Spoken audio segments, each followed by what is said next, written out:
It's Thursday, December 10th, and welcome to the New York Amsterdam News Podcast. I'm Cyril Josh Parker. My guest this week is Philip Smith, the founder and president of the National AfricanAmerican Gun Association. He's going to be speaking with me about the recent spike in gun ownership among blacks and the movement for African Americans to arm themselves amid the current political climate and the COVID-19 pandemic.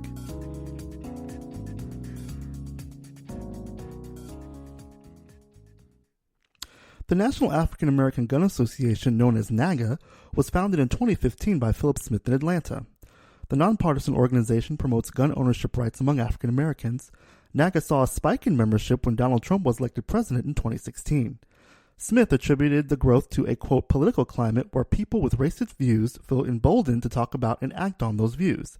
NAGA also says the COVID-19 pandemic has led many African Americans to purchase firearms. And Philip Smith is on the phone with me right now to talk about NAGA and some issues. Welcome to the podcast, Mr. Smith. How are you? I'm doing great. Thanks for having me. I'm excited to talk to you today. Thank you so much. Well, a few weeks ago, we did a story that you were involved in about African Americans and gun ownership. And as the founder and president of the National African American Gun Association, you definitely should have some insight. I know you have some insight on what we're seeing. First, tell us what the National African American Gun Association is and how it got started. Sure. I started back in 2015, February 28th. I officially started the organization. And my catalyst for starting the organization, I wanted an organization that African Americans could go to where they could feel that they were at home, where they had a voice that represented their desires, their concerns, and more importantly, the direction that our community would like to go and needs to go. And that's the niche that we are in right now. And I think the organization is really being able to help African Americans across the country with that need, because there's a thirst. They're looking for something and somebody that represents them when it comes to firearms, and I think we've been able to do that. And tell me about the difference between this organization and the National Rifle Association, because there are some differences here, and a lot of people might say, well, there's already an organization for gun owners and gun advocates right now. What's the difference between this organization and the NRA? Sure. Our organization, compared to any other organization out there, the difference is this, and I'll break it down in basically three or two parts. One, let's face it, learning how to shoot a gun is universal for everybody, regardless of their race or gender or your sexual orientation. It does not matter. The same rules are in place in terms of what you need to do and should do as you're learning about a gun, and more importantly, when you're shooting a gun. So that's where we're all similar, regardless of the organization that you're associated with. Two, the part that really separates us from any other organization, this is something I really want you to kind of key on, is that we let our members know when they come in that they belong to a long history of African Americans that have come before them.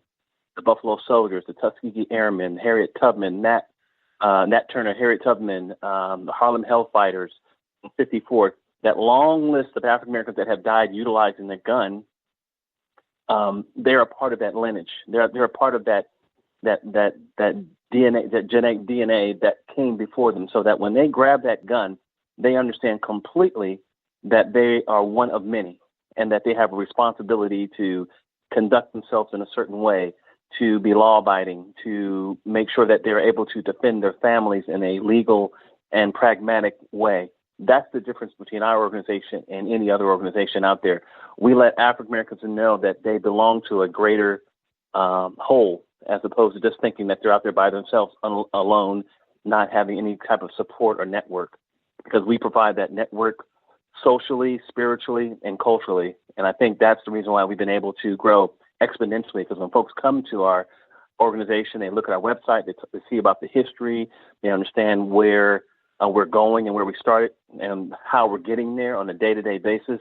It kind of empowers them, and the symbolism turns into substance, because you now know that it's an organization that's out there representing them completely.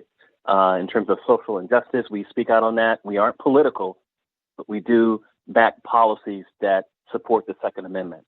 And all those factors combined together really develop an organization that I think is different from anything else that's out there, to your question. All right. And you started this organization in 2015, and you currently have 34,000 members, 75 chapters across the country, and you're growing to more. But I see here that this organization grew very much so. There was a spike in membership when Donald Trump was elected. Can you talk a little bit about that, about the political climate, and how that kind of grew the membership? Yeah, I'll answer that in just one point. In 1 second, I'll answer that question, but let me make one point. We're over about 40,000 members right now. Okay. We have over 125 chapters as we speak. Okay. We're averaging about 1,000 members a month on average. Sometimes 800 new members a month, sometimes 1,200, but on average, right around 1,000 if you look at it from an analytical standpoint. To your question on Donald Trump and this particular era of politics and how it's affecting our community, there has been a spike in membership based on some of the political and racial climate that we're living in right now. Let's be honest. It has really caught the eye of our community in terms of some of the groups that are coming out of the shadows, so to speak, and are being very, very emboldened and are speaking to the public in a very open way that alarms a lot of our folks, just to be quite honest. And we are not a political organization because we have folks that are Republicans, Democrats, Libertarians, whatever. That doesn't matter because if you're a black man walking down the street, it doesn't matter what your political affiliation are. You are a target in many areas of the country, so you have to be aware of that. And what we see now on the, I guess the public eye is that there's some groups out there that are very, very aggressively letting folks know that, African Americans need to be put on notice. So we're definitely taking note of that and arming ourselves. And I guess obviously with the election outcome the way it was, or rather is, we're seeing we're seeing more visions on our TV screens and on websites, online, on social media of white folks who are, brandishing weapons, out there going to protest rallies. Even with the COVID-19 pandemic, there are a lot of folks out there who are using brandishing weapons to get their point across.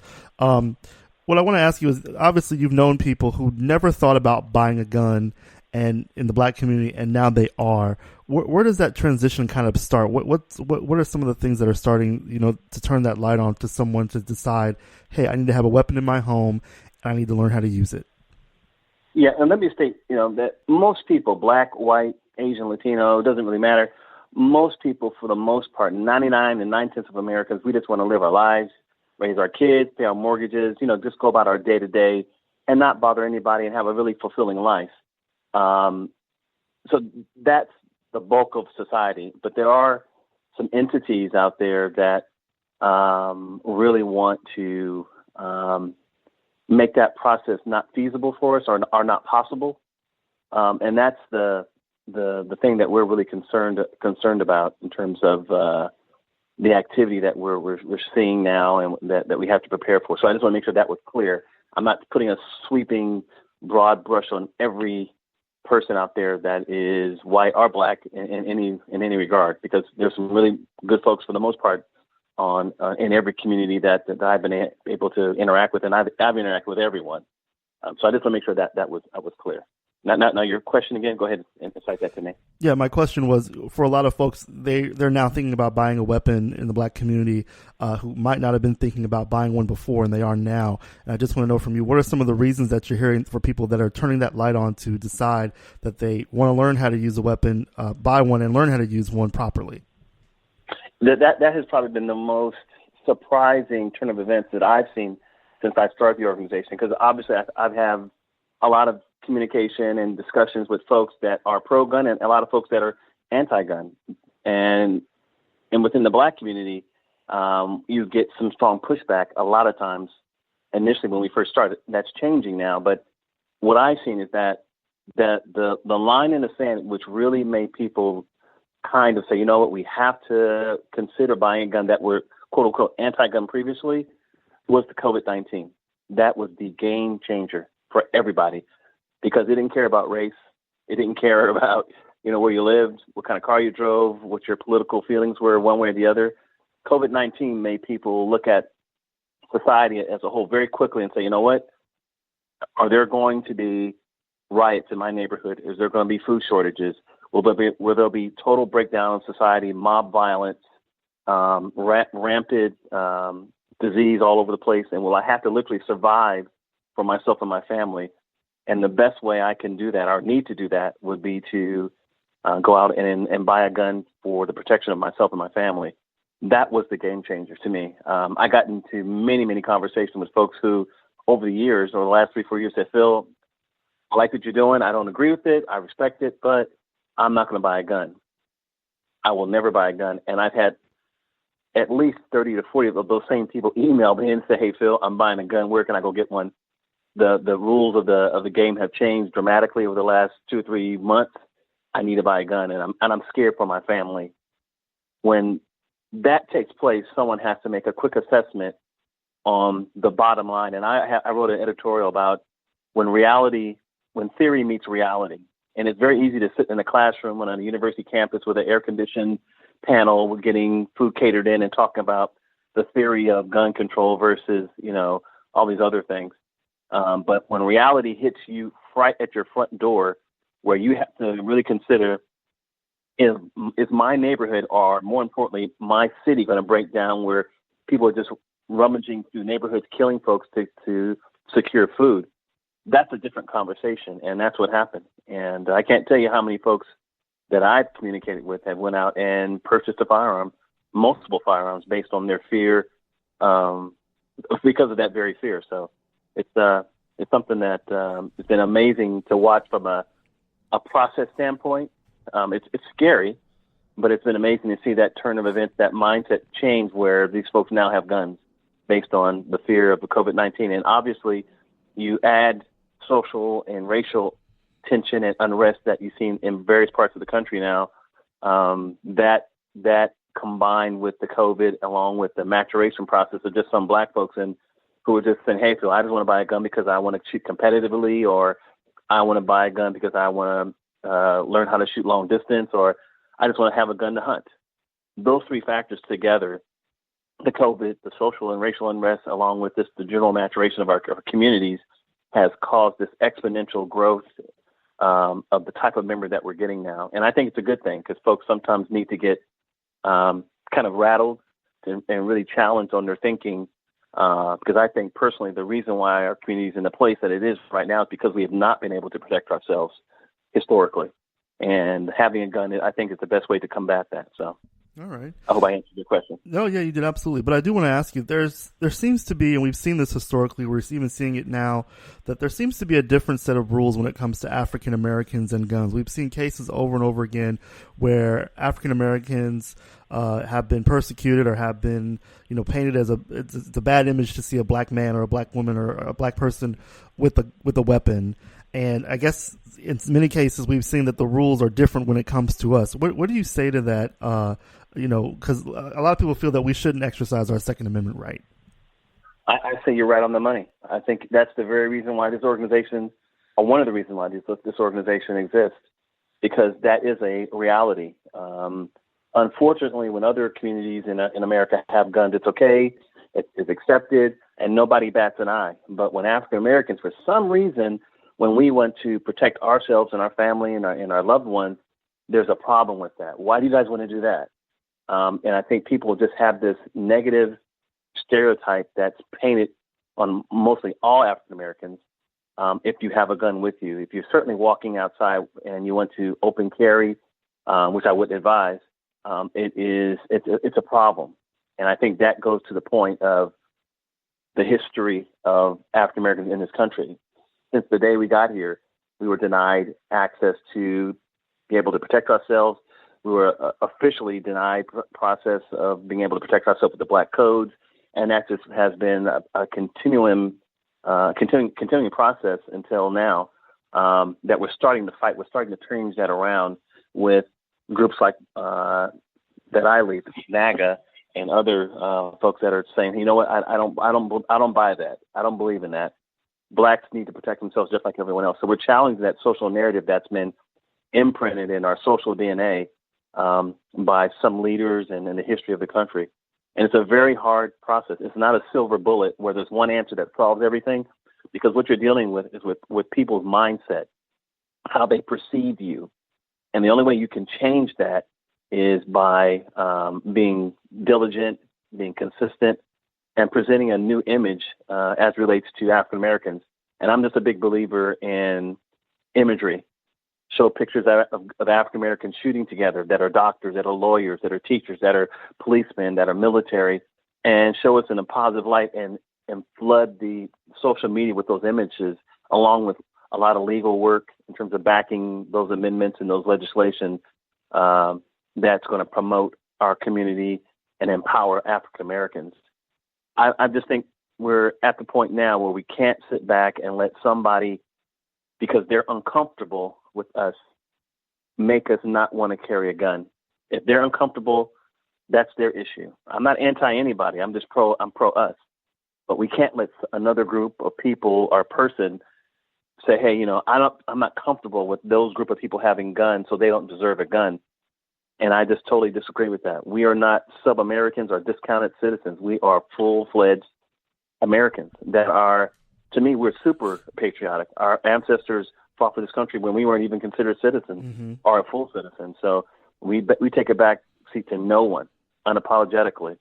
We deserve this right, and we're going to make sure we fight for it legally and lawfully until it's the norm. When you see a black man with a gun, and I'll be like, okay, he just has a gun. He's just exercising his Second Amendment right. Right. And he's just walking down the street and doing whatever he needs to do.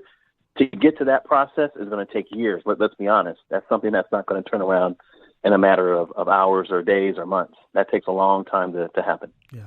And I guess on the flip side also, even within the black community, some might say, we have a lot of gun issues in our communities, in our neighborhoods, in our cities, with violence, within the black community. I'm sure you've heard that. What is your response to that? Because a lot of, there are a lot of anti-violence folks who say, we don't need too many guns, even within our community. What do you say to that? And this is the one discussion I have had more than any, I think, or almost more than any, because some people believe, unfortunately, on the other side of the perspective. And I don't want to demonize any group of Americans, because I think we're all good people. We just have a different vision for how we see America at the end of the day. My vision is that a good African American with a firearm is a good thing for the country, because he's safer, the country's safer. I think that's a very good view. Obviously, other folks on the other end think that African Americans having a gun, or anybody having a gun, makes the country less safe. And that's just a philosophical difference that it is what it is. I'm not going to try to change them, and I hope to God they don't try to change me, but we have to be respectful. We have to be civil with one another and engage in civil discourse. Now, having said that, you can have a group of African Americans in South Central LA, South Central California, Los Angeles. You can have some brothers in South side of Chicago, or where I'm in Atlanta, in what we call Bankhead area. Any area that's impoverished, that has a horrible track record in terms of being a productive, economic, and stable community, there's some constant factors that take place in all of those areas, and that's what needs to be addressed. Taking guns away is not going to do anything. You can go to south side of Chicago and take away every gun, but what you haven't dealt with, and this is the problem, you're dealing with the symptom but not the disease. Those brothers are in adversarial relationships with cops in those areas. They have a school system that is broken. It's basically a pipeline to prison. They have no skill set, and this is the key. They have no economical skills that can get them jobs. If you can't feed your family and you can't feed yourself, you're going to do whatever you have to do to feed yourself. I don't care what race you are. You can go to the South Boston, and you'll have the same economic issues that take place there, and the reality of what that means on the street. Mm-hmm. People are going to do what they have to do. That means I have to rob you, if I have to beat you up, if I have to stab you, if I have to take a brick, a bat, a knife, and yes, a gun to get what I need to get for my family. I'll sell drugs. I'll do whatever I have to do. People are not stupid, but when you put the same type of forces on somebody, regardless of where they're at, in various parts of the country, the same result is going to happen: gun violence. And they're shooting each other because they have no other means to survive. Right. They're selling drugs. They're looking at their economic reality in the hood, and they're saying, you know what? I've got 2 or 3 felonies. I'm 24. I can't apply for any jobs. Mm-hmm. I have no skills. I can barely read. If I can read, I'm not seeing anything that I can be qualified for. The easy out to me is when somebody who's anti-gun says, you know what, Phil, the reason why they're shooting in south side of Chicago is because there's too many guns. No, that's the symptom, but the disease is far larger and far more imposing, and it's going to take some true thinking long-term to solve those issues. You can take away every gun in America, and you still have people killing each other the very next day, but they're going to do it with knives. They're going to do it with cars. They'll do whatever they have to do. So to me, someone that says, gun violence in the areas is the problem is someone that refuses to look at the real problem behind that. Maybe it's too much for them to deal with or too much for them to think about, but that's what's really happening in various parts of the country. Yeah. So that's my thoughts on that. Absolutely. One thing I definitely wanted to ask you about is that NAGA has a very, very large number of African-American women who are out there. And you're saying that that black women make up actually the majority of the organization. Tell us about that. Why are black women deciding to learn how to use firearms? That was the most surprising thing that's ever happened to me since starting the organization. Being the old male chauvinist that I am at 62, I thought that when I started the organization, we would have a majority of the brothers joining across the country. But I've been completely surprised and surprised in a good way because African-American women have been joining in droves. And when they join, our sisters, when they join, they come in and they come in packs. They come in 4 or 5 at a time. They know each other. They're calling their friends. They're networking. And black women have, right now, I think they're about 55, 60% of the organization in terms of membership, and they consistently join in larger numbers relative to the men. Now, the men they're catching up a little bit, but women still are the majority, and they've been doing great things. They're becoming very proficient with firearms as a collective. They're learning how to shoot. They're going out there every weekend or 2 or 3 times a month to practice. They're learning how to handle the gun and improving their skill set. Some are becoming firearms instructors. Some are becoming range safety officers. It just depends on what they want to do from a personal perspective. But having black women in the organization is a godsend. And if it wasn't for black women, we wouldn't be in the place that we are right now. So we can't overstate that. And that's something that I'm very, very proud of. And I really want to salute, my black sisters out there that are, joining the organization to make it thrive. Absolutely. Last question I have for you is that I read an article about NAGA, and the headline said, "Guns are key to African American equality." Can you tell me what that means? How are guns key to African American equality? Just look at African Americans since we came to this country. What has been one of the main thing, if not the main thing, that has prevented us from thriving consistently over time? And I want to say, from a historical standpoint, look at Rosewood in Oklahoma, where you had, Black Wall Street, where you had a thriving black community, thriving. They weren't bothering anybody. They were doing not only well, they were booming. Mm-hmm. And the reason why they were taken down is that when they were attacked, there weren't enough guns to protect them. There wasn't a self-defense plan in place for the community to block and protect them from outside forces. Now, just imagine if all those black folks there had some kind of process where they all had guns, they could grab a gun and make a line of defense. That would have, I'm not going to say it would have guaranteed anything, but it certainly would have given them a fighting chance where the other side would say, you know what, we're going to leave these Negroes alone because they are well prepared, they're focused, they know how to shoot, and they're organized. That has been a consistent theme. Look how many times African Americans, let's go down from a historical standpoint. Mm-hmm. Look at how many times African Americans have been singled out by themselves, attacked, hung, and killed. I always ask a question when I lead a talk. I ask the following question: how many African Americans have died as a slave or in bondage in this country and wish they would have had a firearm before they died? Is it 10 million? Is it 50 million? What is that number? And there is no right or wrong answer, but the question I want you to start thinking or asking yourself is, what is the reason why we're continually running into problems as a community in terms of being stable, in terms of being safe? And the answer, to me, without question, is that we do not have a process where we embrace firearms to protect our communities. All the communities that have went down and been torn down have almost 100% not been able to protect themselves collectively from outside forces, be it the Ku Klux Klan or neo-Nazis, or whatever the case may be. And that's where we have to start changing our mindset.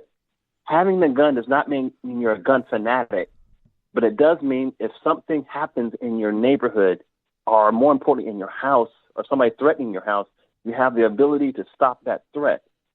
And if you look at the communities that are doing very, very well in terms of being secure, stable, they have a great way of life, at the base of all those communities, there's a level of firearms in each of those communities that it's there. They may not talk about it, but it's there. And we need to take a playbook out of those communities and copy that and install it in our mental DNA and say, we want to have a nice neighborhood over here. We want to have nice stores, nice schools. We want to keep the drugs out. We want to keep the crooks out. We want to keep those factors that can destroy our community. And the way you do that is by making sure that everybody can protect themselves. To me, it is so crystal clear, I don't even see why there's a second of even deliberation on why we are not stable as a community. Every community that has existed with African Americans that has had any type of stability has firearms, at least in the interim. And that's just my thoughts on it. I think it's very, very, it's not talked about enough to me, that we have that mindset, and we need to have that mindset. All right. Well, listen, Phil, thank you so much for coming on the podcast this week. We really appreciate it. Thank you so much. Hey, thank you. Thanks for having me. That concludes this week's podcast. You can pick up the latest edition of the New York Amsterdam News on newsstands and get updates online at amsterdamnews.com. You can also keep up with us on Facebook at NY Amsterdam News and follow us on Twitter at NYAmNews. I'm Cyril Josh Barker. Thanks for listening.